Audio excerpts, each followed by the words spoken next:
This is Monocle on Fashion, a show on Monocle Radio offering global perspectives and nuanced conversation on the worlds of fashion and style. I'm Natalie Theodosi, your host and Monocle's fashion director. Welcome back to the show and Happy New Year. To start off the year, we wanted to round up the best culture recommendations for 2026, books, exhibitions, and films to keep us all inspired for the year. To start off, Monocle's culture editor Sophie Monaghan-Coombs shares her list of new releases to watch out for, from a sneak peek into Deborah Levy's upcoming book to some pop culture favourites. It is looking back at the past, where they came from, how they were inspired and their sort of bold arrival onto the fashion scene. We also visit the Barbican in London to get a tour of the current exhibition, Dirty Looks. With a lot of the design as a process of finding stuff you didn't necessarily know existed. And then it's off to New York, where Caroline Palmer, a Vogue veteran, tells us about her book Workhorse, a fictional narrative that follows a young woman trying to make it in the glamorous and equally elitist world of fashion media in the early aughts. I think it is very familiar to anyone who has spent any time working in magazines, the idea of workhorses and show horses, so to speak. This and more on Monocle on Fashion. As culture editor at Monocle, Sophie Monaghan-Coombs gets a preview of all the most noteworthy exhibitions, books, and films of the year. So to start us off, I ask her to join me here in the studio to give us her top 3 recommendations. Sophie, welcome back to the show and Happy New Year. Happy New Year, Natalie. Thanks for having me. And we thought we want to start the new year, not only just setting the usual goals, but also having a calendar of exhibitions, things to read, to just keep us inspired. And you're the perfect person to give us some guidance, I think. Thank you. Yes, I've got a few things, some which are more fashion related and then some which aren't. But I think there's some really exciting things happening this year. So yeah, looking forward to putting them on people's radars. Let's start with Antwerp. There's a big exhibition happening and paying homage to the Antwerp Six. But why do you think it's significant? Also, of course, this is a group of designers that are so important in fashion history. But is there a broader cultural perspective as well? I think this is really interesting. This exhibition starts at the end of March and it runs all throughout this year until the middle of January in 2027, which, wow, just feels ages away. And it's at the Fashion Museum in Antwerp, which is a very well-established, very well-respected museum. And I think, to your point there, the interesting thing about this is that there's never been a major exhibition about the Antwerp Six, which feels crazy, particularly because of where they came from. Having this amazing fashion museum, it feels like a bit of a disjoint. But 1986 was the year when they came to London Fashion Week and they sort of burst onto the scene.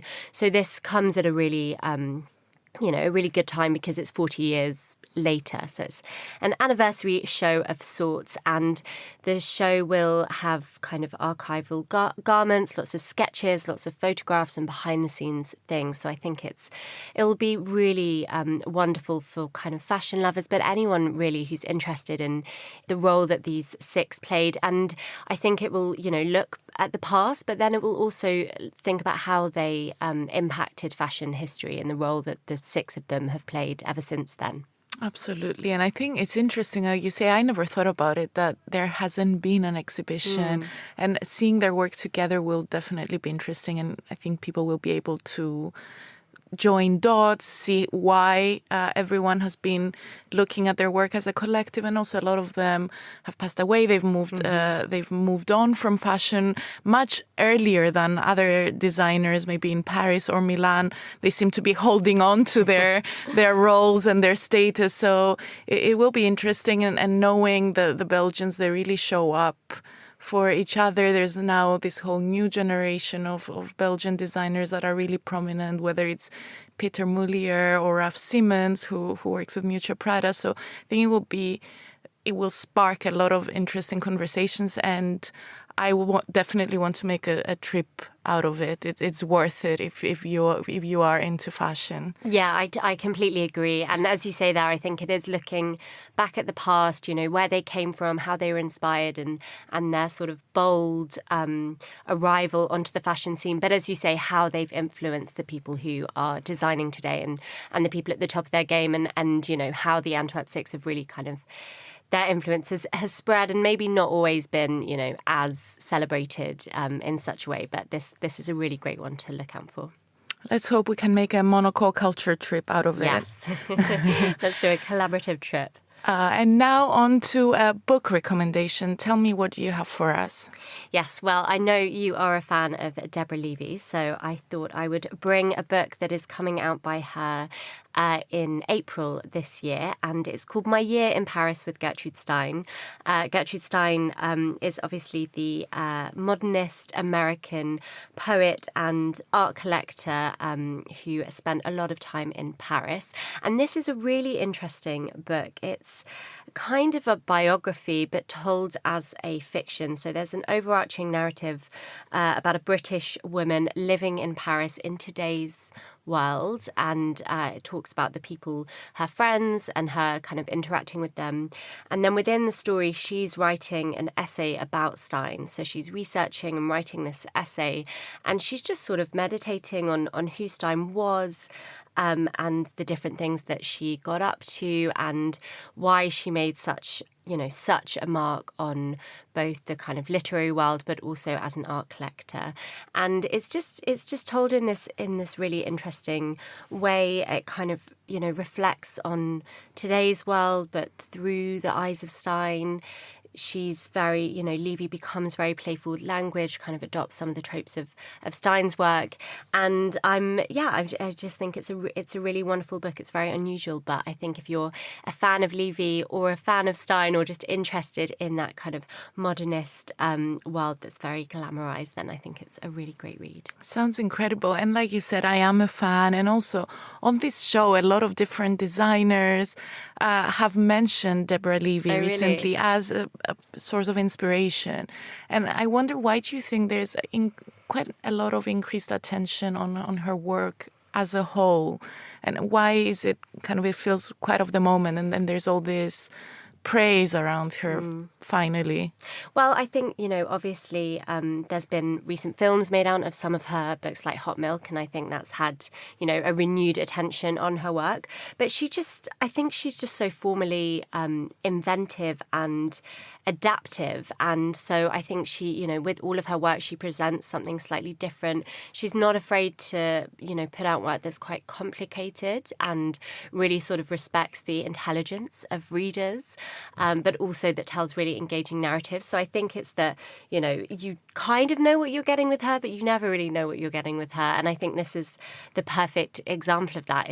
It's just really inventive, and it kind of shows that she's just such a sort of intellectual heavyweight who's really, really interested in language and interested in history and art history and literary history. And I think all of that comes through in her work. And it's a very sort of, I guess, kind of confident approach that she has that is just so wonderful to read.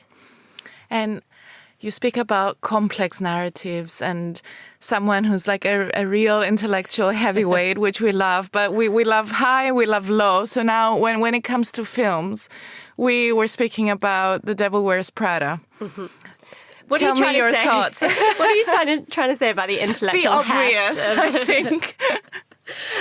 Yes, well, I just couldn't help but pick this because it is almost 20 years after The Devil Wears Prada came out in 2006, which in itself is wild. And so I think it is pretty significant that it is coming back this year, the 1st of May. The Devil Wears Prada 2 will land. Everyone is back. The whole cast. We've got Meryl Streep, we've got Anne Hathaway, but also Emily Blunt and Stanley Tucci. And so far, there's just been this little teaser trailer released, which just shows Meryl Streep's character, Miranda Priestley, of course, kind of walking through the office, and then she has a moment in the lift with Anne Hathaway's character. So they're just kind of setting it up in this very light way. But do you know about the kind of online media storm? I do. About That's the what shoes? I was gonna say. Maybe you can talk it about was this that then. very short clip, but it still created so much. I mean, controversy is a big word, but so many opinions online about her choice of shoes, just because those Valentino Rockstuds are quite old-fashioned. So the choice really got people riled up, which is just funny, I think. Amazing. But it goes to show how popular it is, and we're joking about it being a little bit more lowbrow, but it's such a big part of the zeitgeist. So it is a big deal that it's coming back, and I find it also quite interesting that it's coming back after a year of quite a lot of books, fictional and also memoirs, that have been talking about media, especially in New York, and really glamorizing the 90s and that good old age that everyone's who was lucky enough to live it, not us, sadly.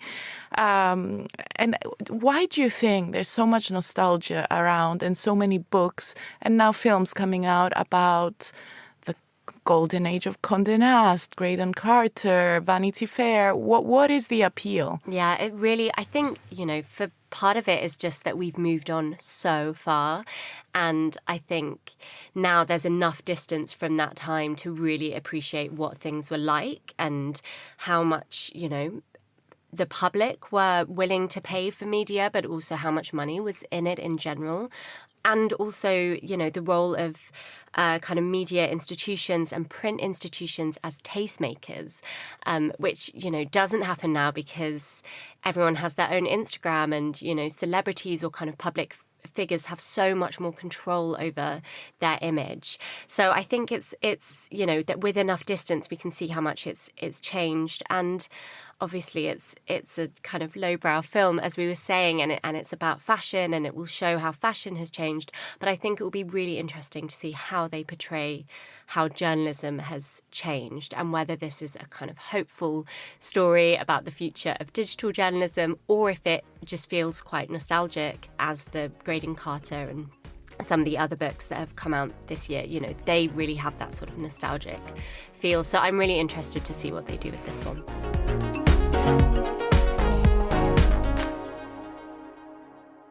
A big thank you to Sophie Monaghan-Coombs for joining me here in the studio.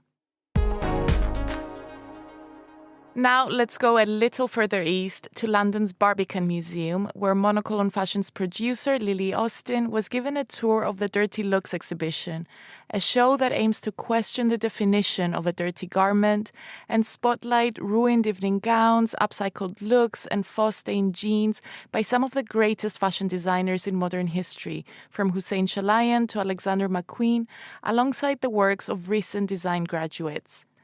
Let's hear from Lily and the exhibition's curators, Karen van Gotsenhoven and John Asbury.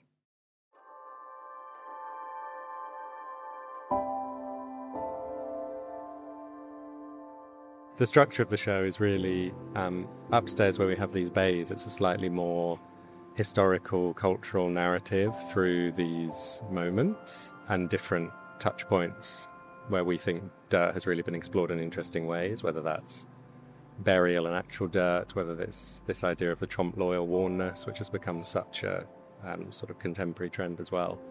The lower gallery spaces, we really wanted to work a bit more closely with several of these emerging designers that we've mentioned.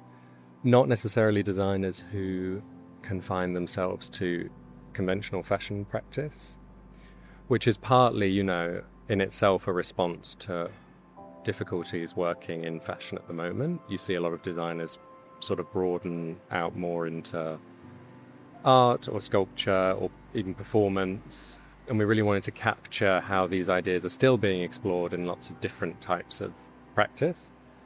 One incredibly impactful piece here is by Solitude Studios. They're a Copenhagen-based brand who really it's about contemporary echoes of the upstairs ideas happening downstairs, and this is returning to this idea of burial, which pops up quite a few times throughout the show.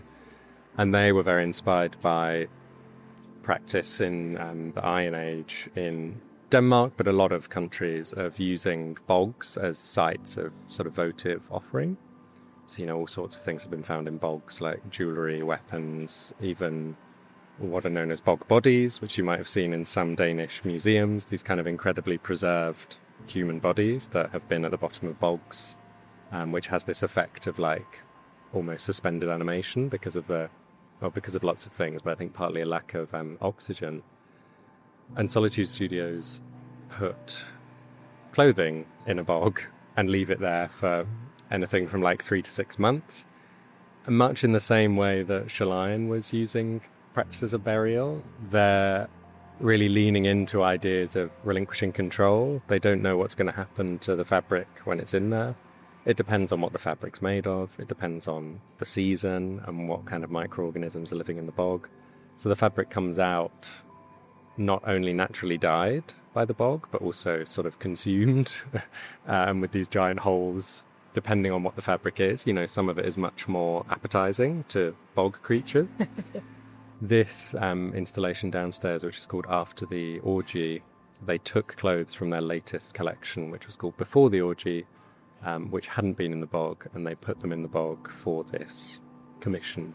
Wow. Very kindly. Yeah. And then crafted them, really inspired by this idea of the bog body as this kind of suspended, frozen thing, cast these garments around a model, and then basically glued them in place. So they're these kind of solidified bog garments.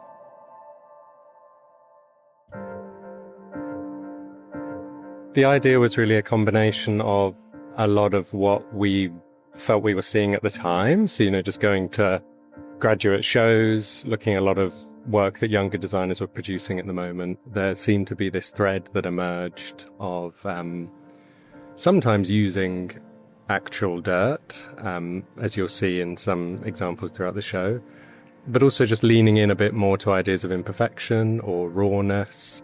And once we started sort of delving deeper into that idea, it emerged that this is something that's really, you can tell a history of contemporary fashion through that lens. So looking back, the earliest object in the show is sort of late 70s. So we really begin really in the 80s in earnest, and through the 90s and the 2000s, you see all of these moments, often some incredibly iconic fashion moments. So Hussein Schleien's graduate show, Vivienne Westwood's work with Malcolm McLaren, John Galliano at Dior, lots of these very impactful fashion moments over the decades.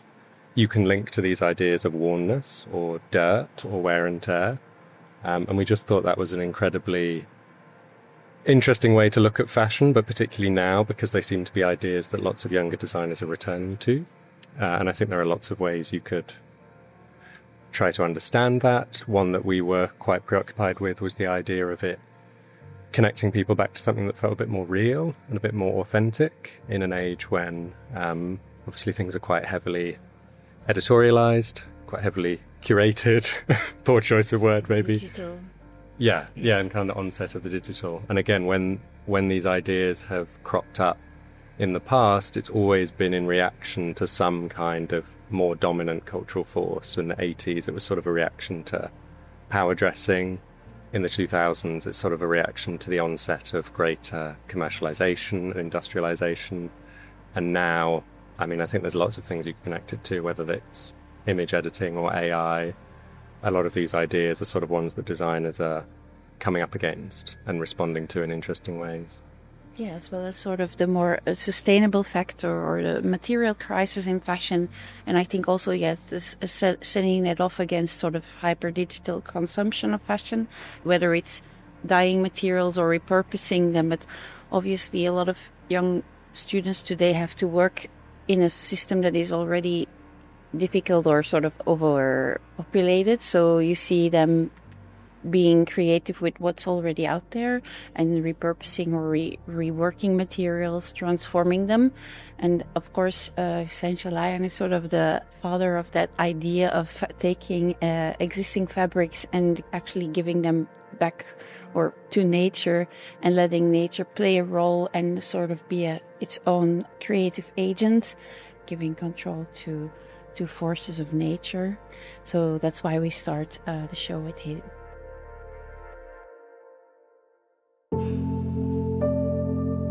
So Hussein Chalayan graduated in 1993 with the Tangent Flows collection, which he buried in his friend's backyard. Yeah, basically a female mathematician who was kidnapped and robbed by her colleagues because she introduced Eastern philosophy into Western mathematics. But that's sort of the story. And so this burial happens. And for Chalayan, the garments are more like the traces of an event that happened. So it's really, he said, I could have dug them up and they could have been totally eaten. It was obviously not a very precise plan, but he kept doing this throughout his career and always changing the process and tweaking it. So he added different copper and metal filings to the burial. So you have these great, for example, here in Temporary Interference from 1995, where there's, I think it was with copper, and so you see these green rusted incrustations in the fabric. And actually for Chalayan, it was meant to be an alchemical reaction that sort of kept evolving over time, but in a way the burial has also captured the garment and sort of kept it in its state, so it's not further evolving. And can I ask about how you acquire the pieces? What is the process of sourcing the pieces that you feature? For the Chalayan pieces, it was sort of a special occasion because they had been forever stored away and he was just starting to inventorize them and archive them properly. And so we worked with him and the students from the London College of Fashion, the curation students. So they helped us sorting through because he worked in different collections with burials, so we had to find them, literally unearth them. So that was nice that we had that we could work with him and the students, and also that it was part of a bigger effort of organizing the entire archive. But also, John, you have had to go through online. We found pieces in very different places. Yeah, and of course there's the ones that get away as well from some designers who we just can't get hold of, particularly because for us there was a connection with this show particularly to London and fashion practice in London. And as I said, making those connections between particularly Central St Martin's graduates now with those in the 90s. So there was really a process of rediscovery with getting in touch with a lot of these people who were working together at the same time. They were kind of in the same groups or within a few years of each other. And quite a few of them still have their archives and are either in a process of sort of formalizing their archives or still don't really necessarily know what to do with it. And with Chalayan, there was really this process of discovery, and that the Tangent Flows collection is sort of more well known in association with these burial techniques, but a lot of the other pieces here really haven't been shown much at all. And I think people don't necessarily associate the buried garments with later collections. So it's 2001, he's still carrying out these techniques, as you can see in the looks from collection that's called Medea. So really, yeah, with a lot of the designers, a process of finding stuff you didn't necessarily know existed. Thanks to curators Karen van Gotsenhoven and John Asbury, the Dirty Looks exhibition is on until the end of January. To close the show, we wanted to share a fun book recommendation. Workhorse by Caroline Palmer tells the story of a fictional editorial assistant, Chloe Harmon, but it takes into account Palmer's real-life experiences as a longtime editor at Vogue.com. Palmer, who currently works at Amazon Fashion, makes a distinction between workhorses, those who have to earn their place on the masthead, and show horses, the wealthy, well-connected editors who seem to move through the media world much more effortlessly. She tells our associate fashion editor, Grace Charlton, how the idea for the book came about and why we continue to be so intrigued by the golden age of media in the 90s and early aughts. Let's hear from Caroline Palmer. I think it is very familiar to anyone who has spent any time working in magazines. The idea of workhorses and show horses, so to speak. Show horses sort of have things, and they are the things that workhorses have to either work for or strive for or pay for in order to have the sort of those same things, as a way sort of to think about it. Like I was doing a panel last night and I said to someone, like, show horses like don't register for sterling silver when they get married, because they have it, and they don't buy a country house because they have it, and they're kind of born into a world where it's not even that they work any less. It's just what they're born into with at the starting gun is just a very, very different life experience than the people who are born in a position of having to sort of work for it more.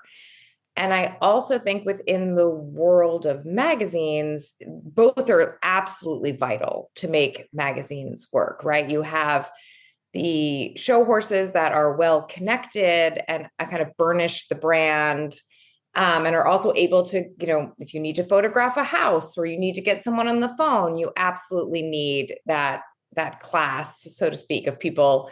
And then there's also the workhorses who possibly don't have those connections, but are sort of part of the aspirational machinery of the operation. So, both sort of need to exist and especially back in the day, so to speak, for the magic of the world to work. The media landscape has changed so much since the 90s, and I feel like we're living through such a renaissance of the media memoir genre. We've got Graydon Carter, we've got the Amy Odell book on Anna Wintour, there's Empire of the Elite. Why suddenly just, so much interest in 90s media? I don't know, but what I suspect is twofold. I think one is I think it's just our nature to always reflect back. I mean, I think, there was, in the 80s, there was books on the 60s, in the 90s, there was books in the 70s. I think we sort of are inclined to look back and more fondly remember things. And then secondly, I do think we're approaching a moment, and how do I say this? Like the phones and the social media was great because it really democratized things, right? There wasn't just one or two arbiters, right? There are now, everyone can be an arbiter of taste or ideas in a demo that they like to speak to. I think the flip side of that is there's been just so much content and so little curation, coupled with the fact that all of this overwhelm, walking around with our phones, all the information that's coming at us. I think, there is a strange fatigue setting in. And I also think that we look back at these times, my daughter is 11 and her favorite show is Friends. Oh, and, I'm like, wow. And my babysitter who is 28, her favorite show is Friends. And I'm like, it's so interesting, but I think it's so foreign for them to see a group of boys and girls, guys and women hanging out in one place and just conversing and spending 2 hours there, the coffee shop or the apartment. It is such a lost thing. And so I think that there is some nostalgia for that. Yeah, I think what I really like about this book as well is the fact that it's fiction. It's not a memoir. But obviously It draws a lot on your experience, I'm sure, without being too literal. So how was it for you to sort of relive those moments and also fictionalize them a little bit? Yeah, what I've been saying is sort of the milieu, the setting is obviously very familiar to me. The way the world worked, some of the perks, so how they're sort of weaved into this tapestry of our life. But the plot is wholly a fabrication.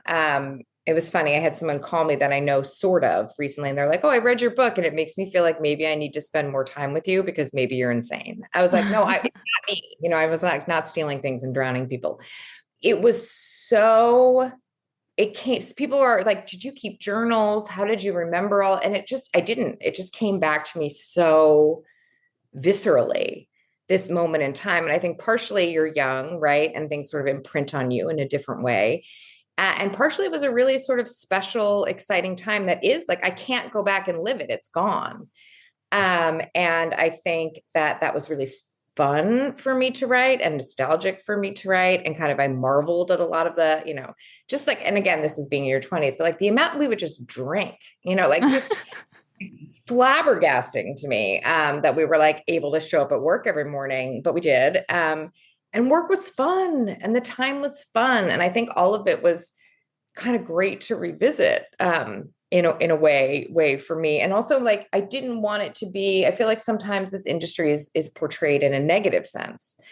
And I wanted to portray it, yes, there's definitely like gritty sides to it, but really it was a serious time. It was full of serious writers and serious photography. And it was also like this incredibly fun and magical time. And certainly for me, like I, for the most part, found like that time in my life and working in magazines in that capacity to be kind of such a magical period in time. So it was sort of fun to revisit it in that sense.